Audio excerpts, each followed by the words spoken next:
Balcom. Balcom pour avoir une bonne communication. Balcom, bienvenue chez vous. salaamaaleykum ñu ngi leen nuyu internet yi nga xam ne ñoom ñoo yàgg seetaan li nga xam ne moom moo di seen chaîne bii di Baolcom tey nag ñu ngi fi tabaski 2024 ñu seet si nga xam ne moom moo di Milo Makeup Diourbel ku ko xamul dégg nga ko ci make-up bi muy def tatouage yi muy def ak lépp loo xamante ne nii mu ngi yëngu ci biir tey dañoo ñëw nag pour waxtaan ak moom ci lépp loo xam ne Milo dugal na ci loxoom parce que temps yi gis nañ ne depuis 2 ans ngi nii promoteur de spectacle dañu dem loolu xam naa ci kanam tuuti dina ci ñëw Milo ñu ngi lay nuyu.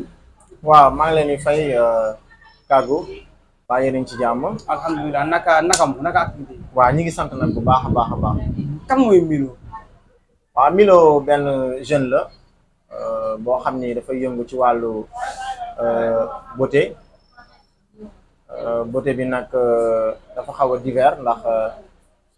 beauté bi dafa am lu bari loo xam ne ay secteurs yu bari yu ci nekk muy tatouage ongle cils ak make-up moo ci nekk Milo nag presque boo xoolee liggéey bi biñ ko door rek léegi yàggul quoi mais nag yàlla dimbali nañ ci ba fi ñu toll nii ñëpp xam nañ Milo ndax loolu yàlla dimbali nañ ci def nañ ci liggéey boo xam ni bañ tàmbalee ba léegi daal liggéey bi mi ngi jaar yoon. waaw buñ nee Milo nag moom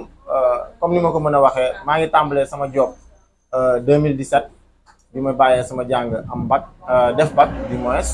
def bac aw ma bac après par la suite ci laa demee Dakar xam nga commencé nekk fa ci business bi ma demee ba business bi tamit xam nga commencé tamit di ma wuy si ma nekk si entre temps ba ci kanam après ci laa demee ba gis job bii nii yàlla def tamit bi may jàng j'étais très fort en dessin après ci laa gisee métier bi ma ne lii daal peut-être mën naa am sama ci duggee yàlla dimbali ma ci après ci laa demee Pikine jaay ba gis gars yi di ko dóor après ma kotuwaayu leen gars yi expliqué ma après ma commencé dem ak samay propre idée ak samay propre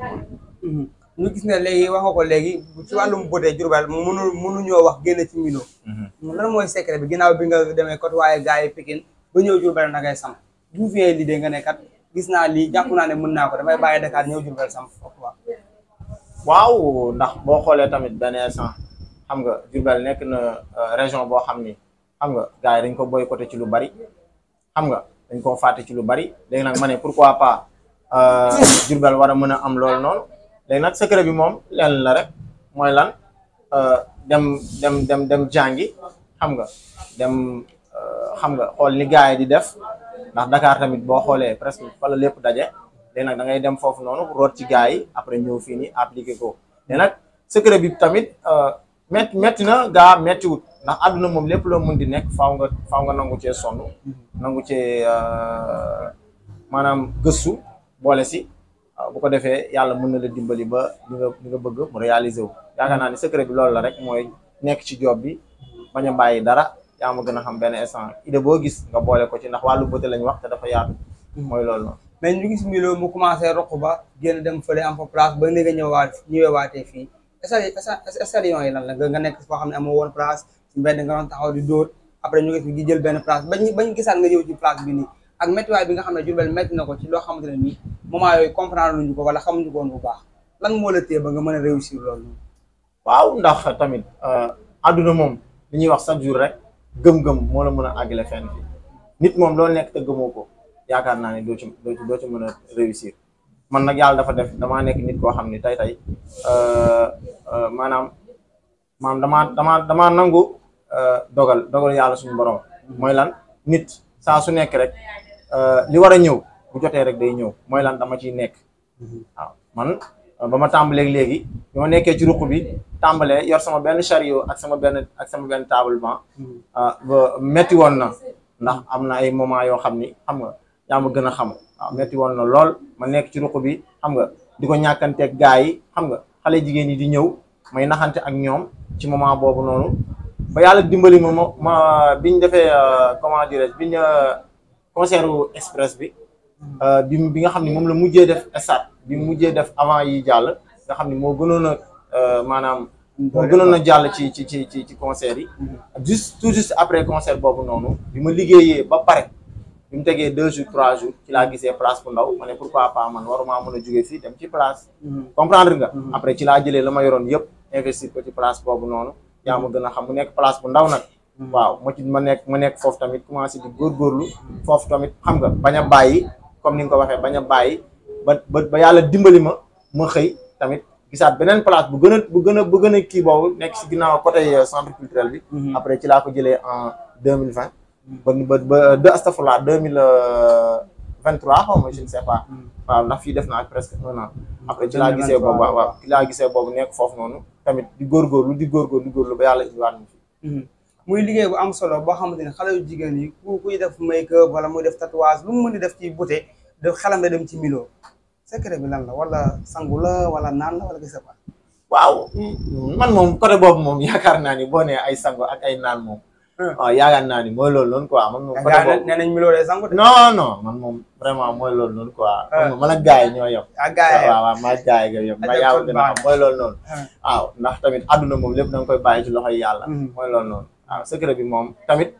tamit job la rek. waaw ndax tamit liggéeyu jigéen la te jigéen pour nga am ko faaw nga naxante ak ñoom. ni ma koy waxee souvent man yàlla daa def jigéen ñi samay xarit lañ. waaw rawatina nag xale yi ndaw yi. waaw boo xoolee à partir de 14 ans jusqu'à 35 ans ñooñu man yàlla def na fexe naa bañ bokk ci man. waaw mais secret bi tamit lenn la rek mooy lan yow liggéey saa su nekk. maanaam fexeel ba mu rafet ndax jamonoy beauté lañ wax te nit lépp lu mu nekk daa war a rafet nice. waaw man moom make-up yàlla def na ci yàlla dimbal na ma ci ba su may make-up nit du ma ki ma tiim di ko defaral maanaam aw ma ci moom soxla xam nga ci lan laa am soxla mooy make-up bi ma koy make-up après ñi koy gis. waaw moo tax su may liggéey chaque jour dama ciy bàyyi xel ndax benn mag daan na wax naan àdduna moom boo ci nekkee del suuraale ëllëg. ak lu ñëwagut. ak tamit fan koy waxe léegi nag moo tax yow li ngay def à chaque fois del sóoraale loolu. moo tax lépp lu may def rek damay fexe mu nice te jigéen ñi dañoo bëgg lu nice. waaw je pense que loolu. mais ñu ngi waaj tabaski édition 2024 bi ku wax tabaski wax make-up wax li ciy ànd lépp Milo naka la koy waajale ak nan la préparé ay clientam. waaw tabaski ren bi moom yàlla def na waaj nañ ko ci niñ ko war a waajee mooy lan préparé nañ suñuy bagage xam nga. comme niñ ko war a préparé comme ni ko daan préparé chaque année ren nag dañ ko gën a yokk mooy lan yàlla dafa def xam nga ñu gën a yokk suñuy machine ongle gën a yokk suñuy cils ak cils yoo xam ne sax am nay cils yoo xam ne sax amutoon ren dañ ko indiwaat rien que pour tabaski ren bi waaw maanaam dàq tabaski daaw bi ci lan lépp lu jëm ci wàllu pose ongle cils ak make-up ak tatouage yi genre mooy loolu noonu comprendre nga tabaski ren bi nag boole si tamit dañoo indiwaale defaale tamit benn promo bu doy waar. waaw mooy lan dañu lépp loo xam ne dañ ko seeraloon. mu nekk suñu prix yi nga xam ne suñu prix normal la dañ ko wàññi. waaw ko wàññi te wàññi bi ñu ko wàññi tamit rien que pour satisfaire client yi. kon daal client yi ne ñëpp ñëw bu ñu xaar ne Milo day yokk ay prix mais daf koy wàññi pour ñoom. waaw dama koy wàññi ndax tamit li ma la wax sànq rek man samay client samay xarit lañ. waaw c'est la famille. waaw c'est la famille yaa ma gën a xam benn instant ndax fii tamit métti goo xam ne Diourbel da ngay reeba tas kon nag il faut tamit ñuy jàpp si combat bi ndax clients yi tamit xam nga bëgg nañ def mais des fois da nga ci gis ñoo xam ne tamit amuñu. mu nekk métier boo xam ne wax nga ko léegi ñi ci ëpp ñooy liggéeyal jigéen ñi la. te jigéen ko wax ko problème wax ko fitna bugguma lii nii laa woon nga rëdd ba yan difficulté nga mos a jànkonteel ak client. waaw loolu moom mënul ñàkk quoi ndax àdduna xam nga mooy loolu noonu souvent tey day neex suba mu naqari en plus tamit xam nga nit ñëpp kenn ku nekk yemul jikko yi yemuñu waaye en tout cas dinañ fexe saa su nekk rek ba nit ki su ñëwee acquérir ko ni ñu ko war a acquérir xam nga naxanteeg moom ba liggéeyal ko li mu bëgg ba mu dem waaw yàlla nag moom kenn ku nekk daa def ci yow jikko boo xam ne nit mënu ko changer. waaye nag xëy na peut-être tamit des fois tamit tempérament wu tàngoor beeg genre engouement événement bi. peut-être moom moo koy waral mais ñun ñëpp loolu lépp dañ koy digérer di jéem a xool nan la ñuy def ba apaiser clients yi ba defaral leen ba ñu mën a delluwaat seen i kër. wax nga ko léegi clients yi say xarit lañ ba gis nañ ne depuis 2 ans bi mooy 2e édition su ma juumul. chaque tabaski ba pare da nga leen di may benn soirée fële ca théâtre centre culturel bu Diourbel. lan moo ko waral ak idée bi fan la jógee. waaw idée bi moom fi mu jógee benn la rek mooy lan fexe ba saa su nekk ñun Diourbel la ñu amuñu leneen lu dul Diourbel kon nag bu ñu sañoon Diourbel saa su nekk day am ay événement idée bi nag foofu rek la jógee mooy lan Diourbel am événement boole si tamit di neex ndax Njaareem dafa nekk dëkk boo xam ne li ma la sànq dañ ko xaw a bàyyi ginnaaw quoi ci lu baree bari te loolu dafay dundal dëkk waaw ndax jeunesse maanaam dafa war di génn di divertir. waaw divertissement. loolu rek moo ñu yóbbu ci saa su nekk bu événement jàllee xam nga ñu lijjanti beneen événement boo xam ne wàllu spectacle la ñu boole ko ci yaa ma gën a xam ndax xale yi tamit bëgg nañ loolu te ñun tamit maanaam yéene nañ leen ko. waaw te tamit boo xoolee tamit doomu Diourbel lañ jël def ko comme artiste musicien mu war a jouer live bi te loolu lépp tamit mu ngi nekk lu dul Diourbel daal génnul Diourbel loolu rek moom moo waral. mais moment bi comme tabaski lañ nekk bala ñuy tàggatoo rek yan lan lu bees moo gën ci côté pose côté make-up yan ongle genre comme yéen ñi gën a comprendre langage yooyu noonu lan moo bees ci town bi. waaw ren moom ren dañoo indiwaat yeneen yu bees mooy lan dañoo indiwaat ay lime amande te lime amande dafa la raar mooy lan ongle bi nga xam ni maanaam sommet bi day sew te loolu dafa doy waar ci xale yu jigéen ñi ren nag amande boobu xale yu jigéen ñi waaw ñu ci bari commandé nañ seen i kii nii vu que ñoom man statut naa ko xam nga genre mooy loolu noonu dañ ko bëgg cils yi tamit damaa indiwaat ay cils extension boo xam ni 1 mois promo laa leen ko defal te loolu tamit ba tey xale yu jigéen dañ ko ab bëgg te mënuñu woon ko am dañ daan dem ba beneen raison di ko fa jëggaani léegi nag de ce fait looloo tax ñu ne xaar ñu indi ko fii tamit xam nga innové ko ci tabaski bi indil leen ko muy cils yu doy waar nag cils yu rafet yoo xam ni ku ko ci def moom macha allah sa tabaski moom tabaski bu xeere ngay def. bu xeere bu woo koŋŋ. comme ni ko gars yi waxee. waaw mais gis nañ aussi ay lèvres rose daa mel ni Milo Remède foofu teg na ci tànk. waaw sama lèvre moom benn la ci Diourbel. waaw yàlla def na moom lèvre rose yi moom yaakaar naa ni Diourbel yëpp a ko xam. bu baax waaw fii ku fi jëndewul lèvre rose amoo lèvre maanaam say tuñ du rose. waaw say tuñ daal du rose man pour man bokk. mais ñu ngi gis ay ceenu tànk ceenu loxo. waaw yooyu tamit daa mel ni Milo lim ci. waaw loolu tendance la ndax ñi ngi jëm ci vacances ñi ngi jëm aussi tamit xam nga ci ni ñu koy waxee été. te loolu yëpp été la. waaw ay chaînu tànk xam nga am ay chaînu ndigg yooyu yëpp xam nga yaa ma gën a xam maanaam lépp luy taaral jigéen rek. boo xoolee am na fii nii quoi. mais Milo fan la place am nekk pour ñi nga xam ne dañ koy seetaan te xamuñu woon place am wala ñu ngi doog a daj ci Milo bëgg nga xam fan la place am nekk ak numéro téléphone am. waaw Milo moom yaakaar naa ni sama adresse yomb na mooy lan Milo mi ngi nekk si rue d'Avignon bi rue d'Avignon mooy rue bi nga xam ni moom moo jógee route nationale jëm stade waaw rue d'Avignon première buntu marché bi nga xam ni fa la uude yi nekk foo laajte Milo rek boo fa taxawee ci buntu marché bi foo laajte Milo rek dañ la koy wax wala soit boo taxawee ci buntu bi da ngay jàkkaarloog place bi man nag sama numéro téléphone presque yomb na ndax lu neex a jàpp la 77 la 688 62 31 77 688 62 31. mais lan nga mos a dund ci métier mi loo xam ne neexul. waaw métier bi moom yaakaar naa ni li ma si mës a dund mu metti ma mooy un jour maanaam nekk naa si pause ba yàlla si xiin def benn xiin boo xam ni jour boobu man yaakaaroon naa ni du ma delluwaat maanaam du ma maanaam beneen affaire lay doon ci man ndax maa ngi tim di pose client yi ndax maa ngi sotteeku sama kaw affaire yi di def ay dune marché bi fees dell ak ndox xaw ma fu may jaar jour boobu nag ki laa xam ni ndekete maanaam nit dina nekk ci benn affaire boo xam ni di nga dund situation boo xam ni maanaam yow ku la ko waxoon sax yow doo ko gëm rien que pour yow dangaa bëgg rek xam nga sa liggéey sa dangaa bëgg a tekki daal bëgg a am dara waaw mu nekk moment boo xam ne nag di nekk woon na lool ci man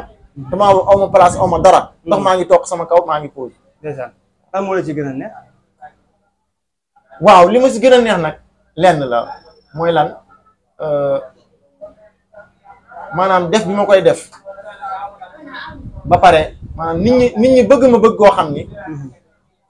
ma dem ba am ci maanaam ouverture boo xam ni man yaakaaruma ko woon ci sama àdduna mooy lan am ci nit ñu baax ñoo xam ni man yaakaaruma ko woon daal loolu moo ma ci gën a neex boole si xale yi bëgg ma